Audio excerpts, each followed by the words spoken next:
Welcome back, everybody. If you caught the earlier show today, we talked about everything going on in the Eastern Conference. Now we're going to jump over to the Western Conference. Let's kick off the West with the Portland Trailblazers, where we already had rumors about a potential change going on there. I mean, obviously Neil O'Shea out, but we've heard a lot about maybe some moves that could be happening there, and then of course an unfortunate situation with CJ McCollum. So Keith, let's just jump right into it. Where are we at right now on the Portland Trailblazers? Should we be expecting a big shakeup trade?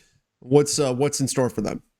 Yeah, I don't think we have a real clear answer to that, but what we do know is their interim general manager, Joe Cronin, who's been with the team for a while. He's known as a cap guy, but he's been doing a lot of different things. He was a scout for the team prior to that. He has basically been given full control. So this isn't just a sit there, keep the seat warm, Right. maybe sign a 10-day contract or something. No, he can make trades if he wants to and all those kind of things. And that's even knowing he may not have the full power. But he was very clear in an interview with The Athletic with Jason Quick. Go check that out. Beyond just to read everything Jason Quick writes because he's amazing. But a lot of good stuff in there. And one of the things he says is, we're not rebuilding. We are not going to rebuild. We still believe we can win. We still want to win. But what we're going to do is look to enhance, was his term, to the roster. So what does that mean? Who really knows with Right. that? But what I think it means is you could probably start plugging in, or stop plugging in Damien Lillard, Yusuf Nurkic, CJ McCollum, Larry Nance, and everything of value into the trade machine and getting picks and young players and everything else, because it doesn't sound like Portland's interested in that. Yeah, it sounds like they're going to be a buyer rather than a seller. That's my takeaway. They will be looking to bring in guys to help them out. Is that going to, do they really have the assets though to get anything done? That's been the stopping point, right? For the Blazers for a while here. When we're looking at this team, we know they want to win. We know they want to improve this team around Damian Lillard, but how do you do that given the assets that they've got and the assets that they've already spent on players like going out and getting, Larry Nance and players like that? Exactly. That's the challenge. Is it would have to be this is why I call it a reset or a retool. He wouldn't call it a retool. He specifically said we're not going to retool, but I think of retool basically meaning we're not blowing it up. We're just going to change some of the parts around.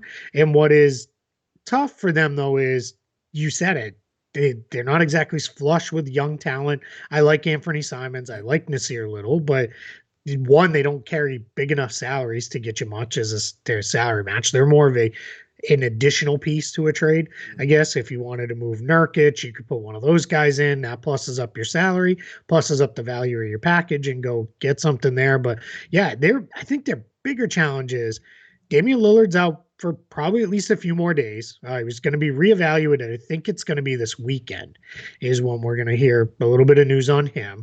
CJ McCollum is out indefinitely. He's got a pneumothorax, a collapsed right lung. It was funny. I saw some people saying like, is this just because he's, are they really just holding him out because of trade stuff? No, he got crushed on a drive against the Celtics and went down hard, barely was able to get up. And, it was initially ribs, which is one of the things that gets presented when you have a collapsed lung. They often think you have a rib issue. And then Anthony Simons is out day to day with an ankle injury. Cody Zeller is out. So it's rough right now. And that's the thing. Now, this is an NBA 2K where when a player gets injured, you can't trade them. That's not a thing that happens in real life. I don't know why that game has that restriction. That's fairly stupid to me, but which is probably why I don't play it as I go on my soapbox here. But I think the bigger challenge for the Trailblazers is, I didn't realize it had gotten to this point, but they're now 11th. They've slipped behind the Kings in the play-in race here. So, congrats, Kings! You're a playoff team. That's it. Yeah, you're a postseason team. Okay, sure. Let's be clear. But much like it is in the Eastern Conference, they're 11-15. They are only 4 games out of home court advantage behind the Memphis Grizzlies, because things are still super compact. Yep. So it's easy to see them get healthy, go on a big run, and really push up the standings here. But yeah, I don't know where this goes. All I know is them in Indiana, everybody's going to have their eyes on him now for the next 2 months until the trade deadline. Yeah, absolutely. They're a team that can 100% make the kind of NBA altering move, whether that's not probably not Damian Lillard now, but CJ McCollum, certainly an interesting piece that could land a lot of different places. Of course, we've heard the Simmons rumors with CJ McCollum being the centerpiece of the Portland package. Whether or not the 76ers are interested in that is, of course, up for debate. But you mentioned the injury thing, the collapsed lung, and are they just holding him out for a trade or something like that? That's not the injury you go to if you're holding out a player for a trade purpose, right? That's where you go with something nondescript like, oh, he's dealing with a back issue or something like that. You don't go to collapsed lung to keep a player out because they're in trade talks. Yeah, absolutely. You don't. Yeah, you would say, oh, he's got a sore ankle, or yeah, he's got back soreness, or whatever. It used to be for a while they would use flu-like symptoms. I think we've gotten away from that one for good reason over the last couple of years. Mm-hmm. So yeah, it's there. But yeah, trade deadline. I really just realized 2 months from today is the trade deadline. Look at that, because we're recording this on December 10th. So yeah, that's fun. Speaking of the trade deadline, the Rockets, definitely a team that can make a move. They've got a really good player. One of my favorites. He's always been my guy. Hot Houston Rockets. What are they now? 7 in a row? Something like that? 7 in a row. Yep. And their front office is probably like, yes, but also no. What are you doing? But yeah, it's hey, we wanted you to win a few to get off that 15-game losing streak, but is Eric Gordon's hamstring acting up? Christian Wood got some of that back soreness we were just talking about, maybe. Yeah. So the Rockets, well, I mean, they're still 8-16. They're still in the bottom of the Western Conference, but I mean, and this could end up costing them a lottery spot in theory, which obviously isn't the way that you want to think of things. Well, you want to be in that bottom 4, right? Because that's the flattened lottery odds. They're now 4 games ahead of Detroit for the very worst record in the league. They're 3 up on Orlando for that positioning. They're now ahead of both OKC and New Orleans. So yeah, that's a little tenuous. Let's just call it that. You want to probably, get back on that other side of the column. On the positive side, though, Steven Silas was on the hot seat like a week and a half ago, right?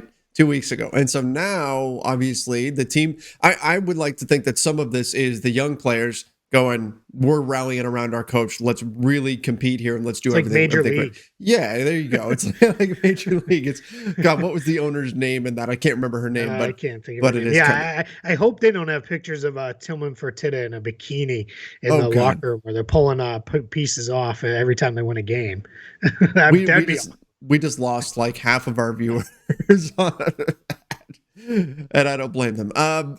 Look, this is a situation where the Rockets were telling him, you guys are losing too much. You're losing too many games. Now they're probably going, wait. Just kidding. Now you're winning too much. Gotta go the other way.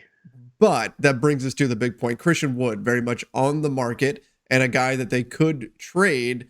I would be actually surprised if they don't trade him by the deadline. I think he's a very talented player. He's been a my guy for a while. He's a player that I think a lot of teams will be interested in. I don't know how much they can get for him, but this is a good player, and I think that it makes some sense for the Rockets to move him, open up some space there for Alperen Sengun to get some more minutes.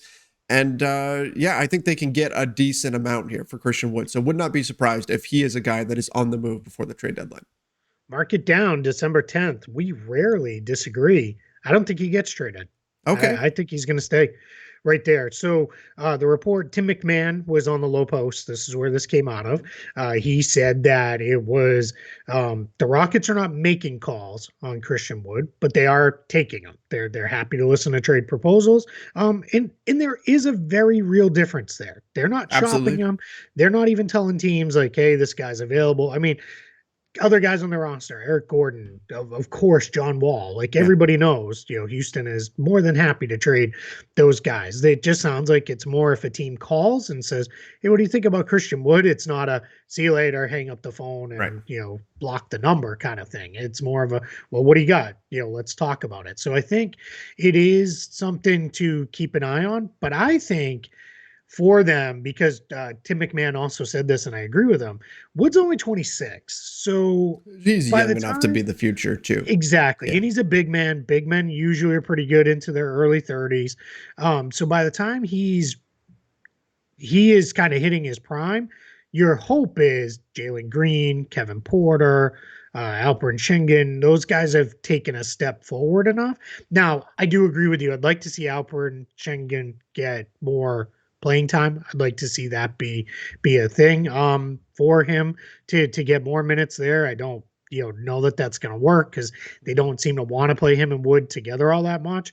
So that could be your one point there if you really wanted to pivot and say, all right, we're going to go for more of a 4 who fits with Schengen. We can go that way, but yeah, I don't know because I just don't think they're going to get enough value in a trade to move him. Yeah, agreed. I understand that. I could see where they don't get quite enough. If teams don't see him as, if the Rockets are seeing him as one thing and other teams around the NBA don't quite see him as that, and they're not willing to pay that price, that's where potentially he doesn't get moved. I still think somebody is going to fall in love with just the length that he offers plus the 3-point shooting, and then will offer something like that.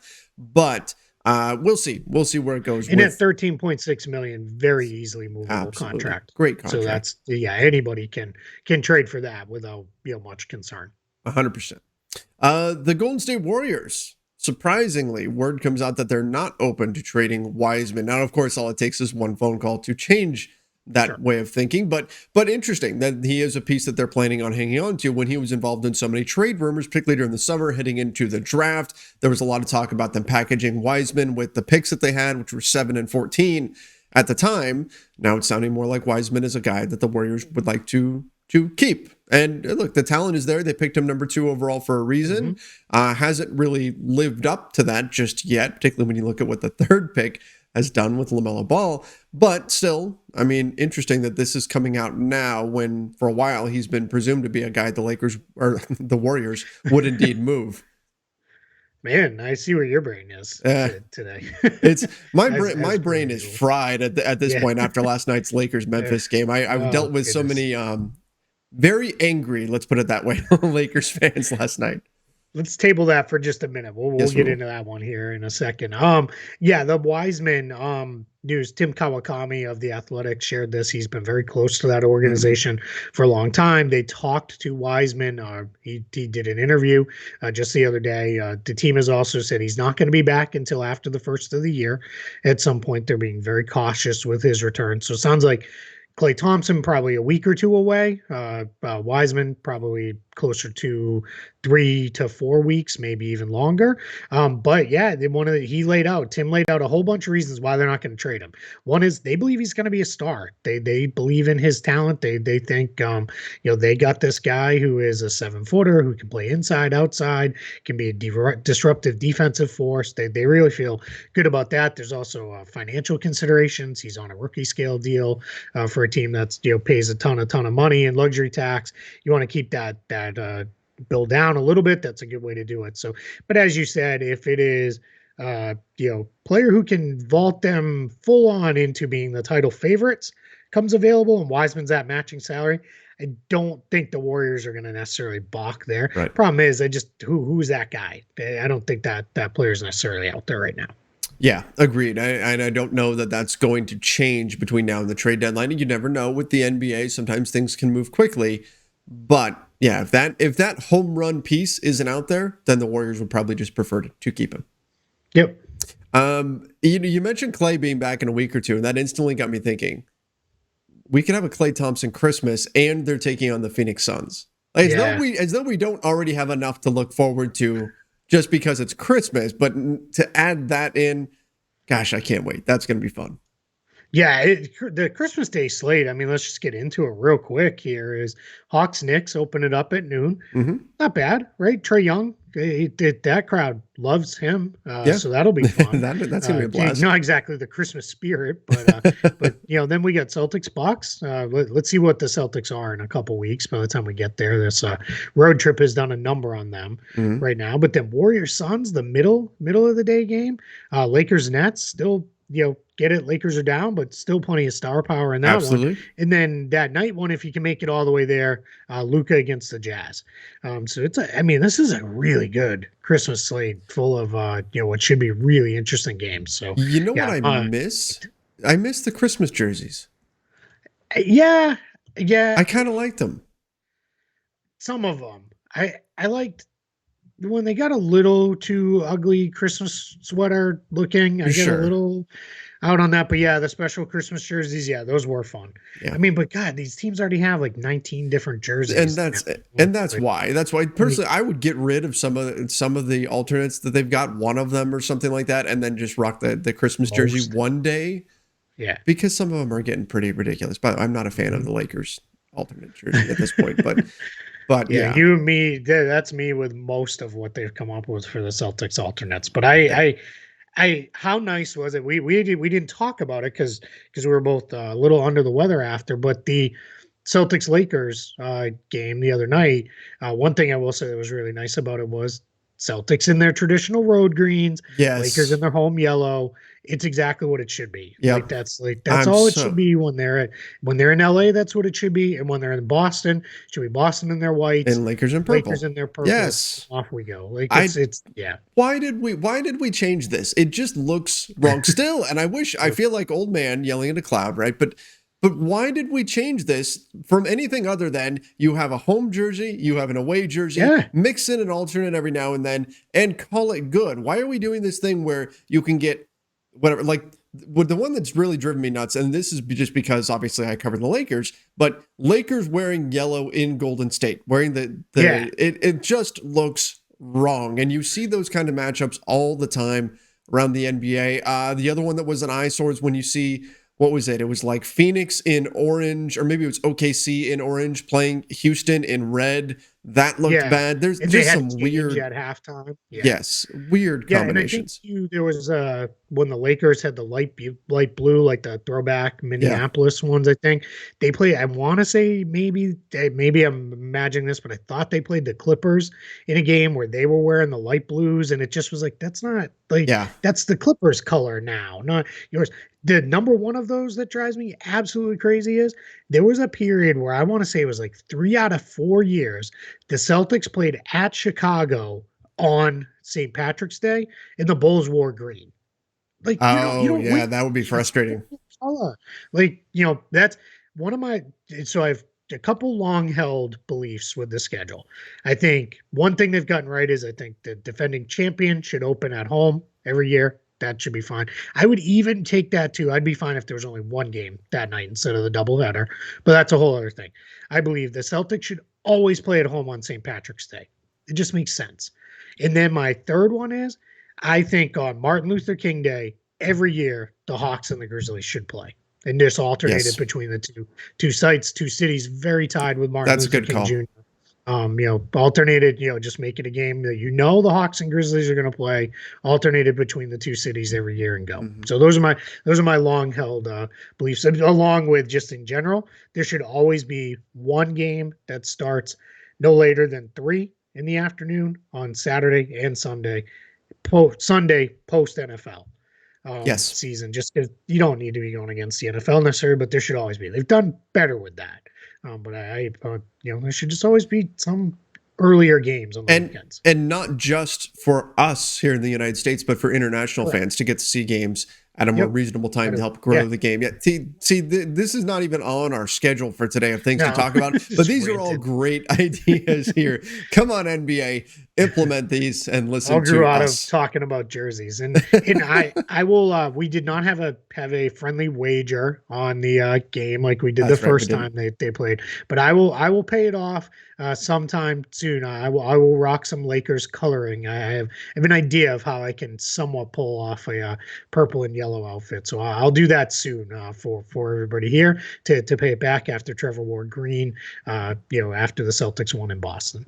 All right, and I did have some people saying it wasn't green enough, which I didn't know was a thing. What I was wearing, but okay, we certainly appreciate that. I did have some people on the Lakers Nation post game show asking, "Where's Keith?" They were going to be excited to see you when the Lakers won. Yeah, but, we should have. I mean, that was just poor planning on our part. Yeah. But, well, I know both of us were dealing with not feeling so great and all that kind of stuff too right around then. So exactly. part of why.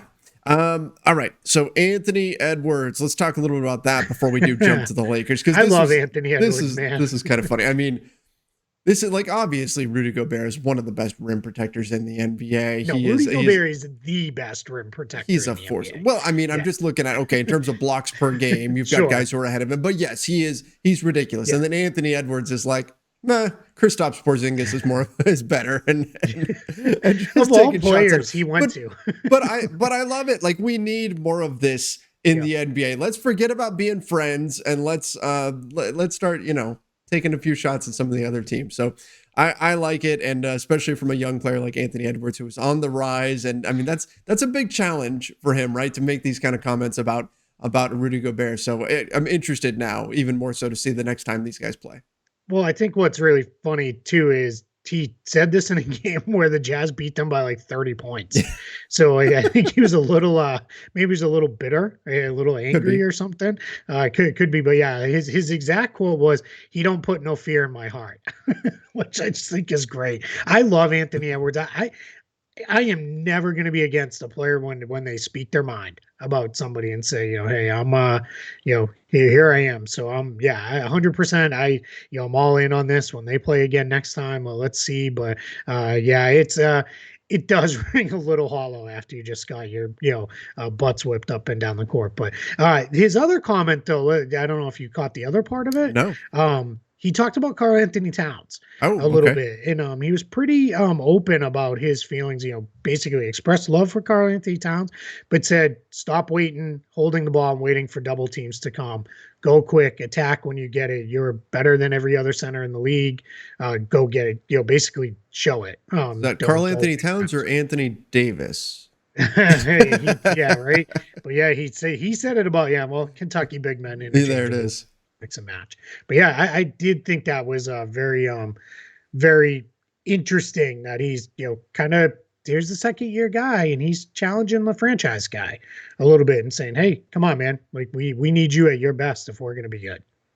Absolutely. And they certainly do, but but you're seeing Edwards kind of step into, I mean, I don't want to say a leadership role just yet, but that's kind of what, like, you don't make comments on like this when you're just the new guy on the team, right? This is more stepping into kind of claiming your territory, and he's certainly a rising star in the NBA. So exciting stuff from him. And again, I can't wait to see them play against the Jazz again and see what happens when he. I just want one play where, like, it's one of those you come off the pick and roll, Gobert's back, and the floor just opens up, and just let Edwards challenge Gobert at the rim, straight on. Let's see what happens. I also tend to think, this is just, we've gone a little off the rails here, so I'm going to go fully off the rails. You know how there's penalty kicks in soccer? Yeah. I've always thought what if, like, we did something instead of like the clear path foul? What if it was then it's just one-on-one and you have to take the shot in the paint? So you pick your best guy, they pick their best guy, and you go right at them. Do you remember slam ball? Yeah, that's exactly that's what that is. Slam ball. Let's do that. Bring out the trampolines, and most people are probably listening to us right now saying, "What the hell are they talking about?" Go. I'm sure there's clips of it online. Go find this. If you're old enough, you know what we're talking about. Yeah. How did no one get, like, seriously, like, broken legs injured in slam ball? I mean, maybe it happened and we just didn't know. It wasn't on TV that much, but. No. But basically, they try to combine football and basketball, plus threw in trampolines, which is as ridiculous and you as could it tackle sounds. guys in midair. And, I mean, it was something. So I like that idea, though. Let's finish the show talking about actual sports. All right. Dillon Brooks, Ja Morant, both dealing with health and safety protocols, did not stop the Memphis Grizzlies from still taking down the Lakers last night. My summation of the game, I actually got a message this morning from an agent who said, listen to the show from last night. And said that I said the terms effort and energy like 50 times, which is probably accurate because the Lakers had none. But I think the big news here is these guys being in health and safety protocols. We talked about this a little bit with the Eastern Conference. This is something that is hitting teams. The Grizzlies were able, just through, grit and grind, right, to still get the job done. But it's something to keep an eye on as teams start to lose players. But I guess the positive side, Ja Morant and his injury. Sounds like they dodged a bullet there, and he could be in pretty decent shape. Yeah, he was starting to do some encore work before getting put in the protocols, which is great news Absolutely. that he's at least that close to come back, because that did look really scary. But yeah, I mean, the fact that it was not a banner offensive performance by any means by the Grizzlies last night, but I thought it was interesting that they still got it done enough, I Hmm. guess, offensively. I mean, to your effort point, 14 offensive rebounds, including 8 from Steven Adams. That shouldn't happen if you're the Lakers. No, That's kind of unacceptable. And it's, now here's Celtics guy chiming in just a couple days after they went all over the glass and dominated the exactly. Celtics, especially in that second half. Really kind of, took it to Boston. But yeah, it was Desmond Bane is really good. Jaren Jackson Jr. had a big game on that one. But yeah, I mean, the Grizzlies, they've done more than hang in there. With John Morant out, they are 7-3 in their last 10 games. They're up to 4th in the West now. They're not going to crack Golden State, Phoenix, Utah at the top. I think no No. one is at this point. I think those 3 teams are pretty well locked in some order in the top 3 spots, barring something crazy. But I mean, Grizzlies they're tough, man. Because I know I thought a slide was coming with Ja out. I was like, they're just not going to hang in. They just don't have enough. And then let's see how they find offense. That's going to be the big thing. It's going to have to be Hmm. like last night.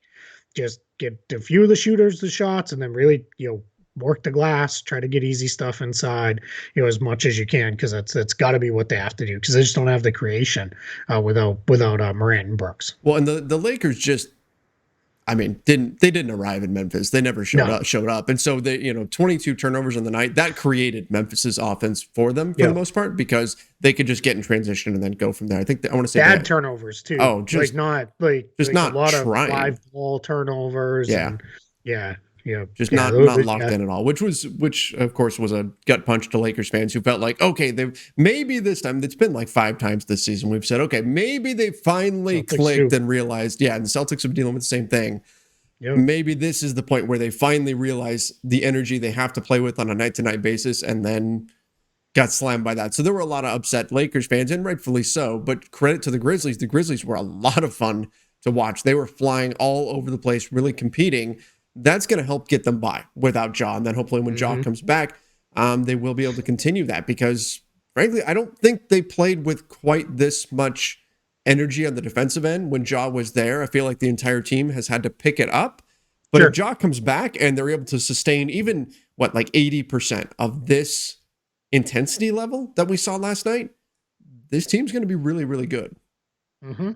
Yeah, and their depth is better than I think people realize. I Uh-huh. mean, you're seeing now Tyus Jones, probably one of the better backup point guards in the league. DeAnthony Melton's a nice third guard to have in there. We already talked. Bane is really coming on as a shooter, scorer type.